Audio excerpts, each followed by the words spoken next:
Hello. How's your day going today?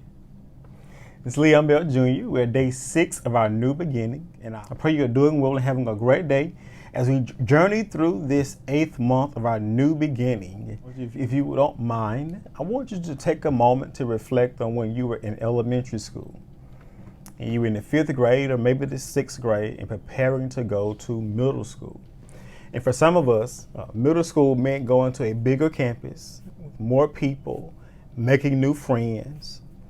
And there was probably a bit of anxiety there, a bit of worry and concern of will I fit in? Will I be liked? All these questions that run through your mind. And you get there and you find out you like it, you make good friends. Teachers are pretty cool too. And then you get to the 8th grade and it's time to do it all over again and transition to a bigger campus. And granted, you may take some old friends with you, but you got to make new people, new teachers, new classes, new campus to learn and discover the layout. And then graduation comes, and now you're cast into the big world. And now you have to discover and become the man or woman that God's called you. But what happens is when along that journey of pursuing your call and you're chasing God and you're walking in what you feel your purpose is, and then there's another transition that happens. Many times when transition comes, when the Lord is calling us, many times there's probably a bit of apprehension or some sort of hesitancy, only because we probably want to make sure it's God for one thing, make sure it's God that's calling us. But then there's always the unknown. What's going to happen? Can I handle it? Will I be successful? When we look in the Bible, when the Lord called Moses to go back to Egypt and tell Pharaoh, let my people go. It's like his excuse was he couldn't speak well. I don't speak well. They're not going to listen to me. And he called Jeremiah. I'm too young. They're not going to listen to me.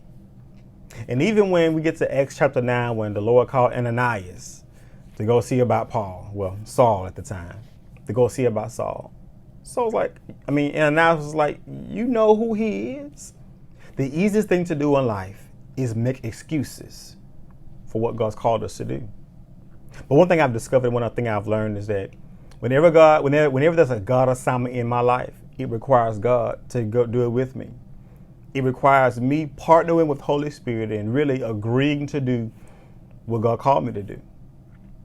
If you look at Moses, okay, Moses had excuses. Okay, I'll give you Aaron. Take Aaron with you. He can speak for you.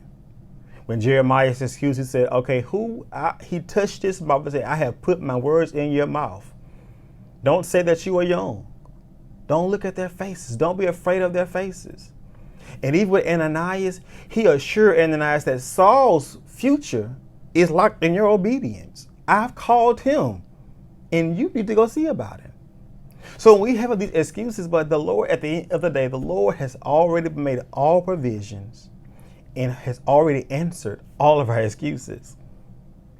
We have to just walk in obedience and be confident in the one thing, that he that hath begun a good work in us shall perform it until the day of Jesus Christ. So today I encourage you to walk in confidence of your calling. Walk in the confidence of what God's called you to do, where he's called you to go. And guess what? That may mean being in new environments, sitting at different tables, being in the company of different people. But guess what? It's okay. Why? Because God has already ordained you to be at that table. He's already made room for you. Remember, your gift makes rooms for you and brings you before great men. So why talk about the gift and the call on your life if you're afraid to walk through the doors that your gift opens for you? So today I encourage you to walk in the confidence of your call. Walk in the confidence of who God has called you to be.